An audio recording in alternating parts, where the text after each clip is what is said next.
Cool. Now, you've written a play, Janesville in Stages. Yes. And that was kind of going through history of Janesville from what I've been able to find on the internet. It's the history of Janesville, but it was the history of Janesville kind of through the eyes of the building that now houses JPAC. We did this play for the opening night. It was the first public performance on the JPAC stage after the renovation took place, and it was open to the public as a civic performing arts center. I was asked if I would get involved in it. I kind of, it was one of those things where I committed to it before I really thought about how much work would be involved.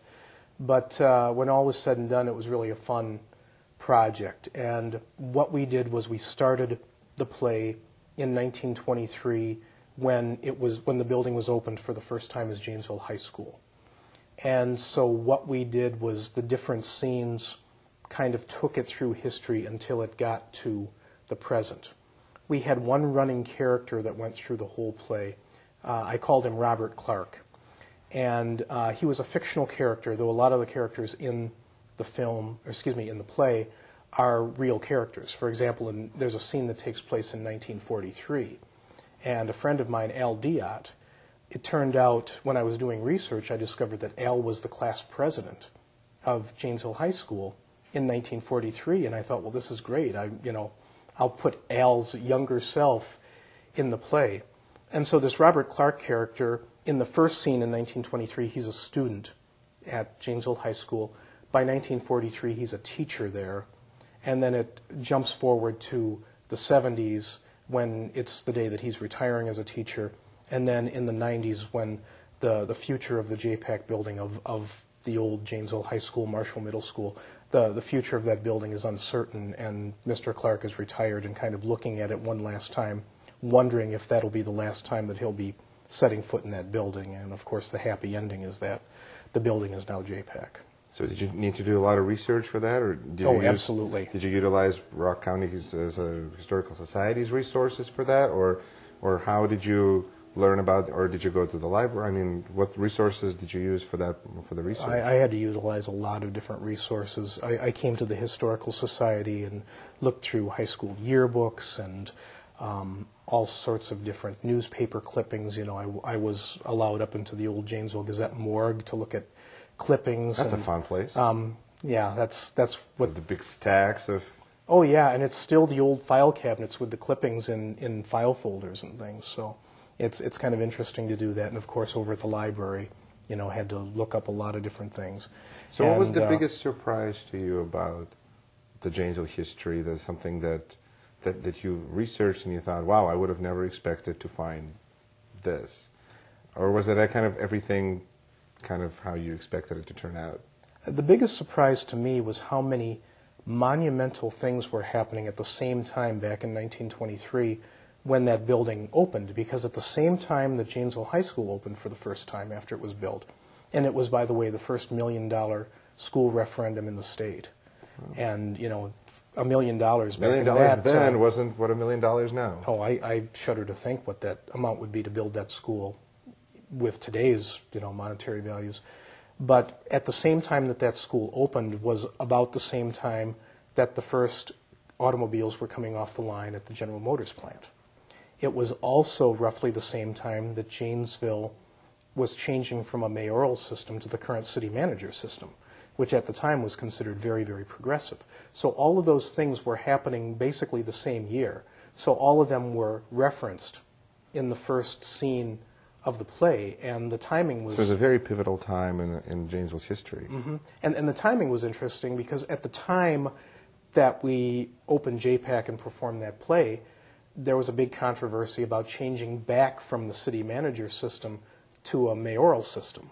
Right. And so to reference, the time when we went to a city manager in the first place was kind of interesting timing. History, isn't that interesting? Mm-hmm. Sometimes you find out things. Yeah. That's good. So what are you working on right now? What am I working on right now? Because what am I not working on right now? Aren't you writing another play? I'm writing another play, and my self-imposed deadline is creeping up on me. The 5th anniversary of JPAC is coming up in September, and I'm putting together something that would be performed for the 5th anniversary. It's going to be very different from Janesville in Stages. Janesville in Stages was basically a history. What I'm envisioning for the 5th anniversary play is it's just going to be fun. It's going to be like a fun look at what makes Janesville unique and kind of quirky at times. The working title that I'm using for the play is Exit 171. It's going to have a lot of music in it. I've got a lot of parody songs that have been written. If I can pull it off, and that's a big if at this point, I'm really thinking that by early May I need to have this thing entirely written and put to bed so that we can do the planning that's going to need to take place to actually pull it off. It'll be a lot of fun if we can get that done. That sounds really interesting. I'm trying to imagine a play about the quirky things in Janesville, what they could possibly include or what they could not include. Well, I could give you a list right now, but I really would kind of like to keep it under wraps and keep it as a surprise because I think people will enjoy Okay. what we're going to do. Let's leave it under wraps and the drum roll, and then we'll find out, or hopefully in May. Hopefully, with me, the trouble with self-imposed deadlines that they have a ability to be flexible. When somebody else imposes a deadline, those are usually stricter with me, but maybe you're better at that than I am. Well, the big issue is if we're going to be doing this, somewhere around the middle of September, I can't really still be writing script pages on Labor Day. It's been done. I don't want to go. Final the rehearsal. Here you go. There's some more text. I mean, we did a little bit of that with Janesville in Stages. I mean, at the 11th That's the hour benefit of when having we were a living author. But Now, we National did. Treasure, I had one final area that I wanted to cover. It seems that you're very involved in the community. You volunteer a lot of your time. I saw that you were involved in Thanksgiving dinner at the Salvation Army last year. And what makes you want to get involved? Because to me, volunteering and community service is something that's very interesting in a sense of seeing how other people have arrived at the decision and making a choice to get involved.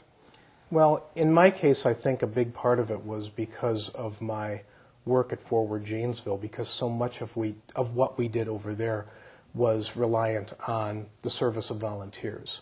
And that kind of proved to me that volunteering is really a vital function. And I felt like because I was getting so much benefit from people volunteering their time to help me out in my paid position, that I should return the favor and do different things to volunteer. The Thanksgiving lunch that you mentioned at Salvation Army, I mean, that was really my wife's idea. I can't take credit for that. She was the one that, found out about that. They needed volunteers and thought that that would be a really good thing for all four of us as a family to do.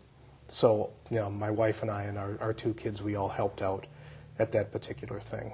So, pay it forward and listen to your wife.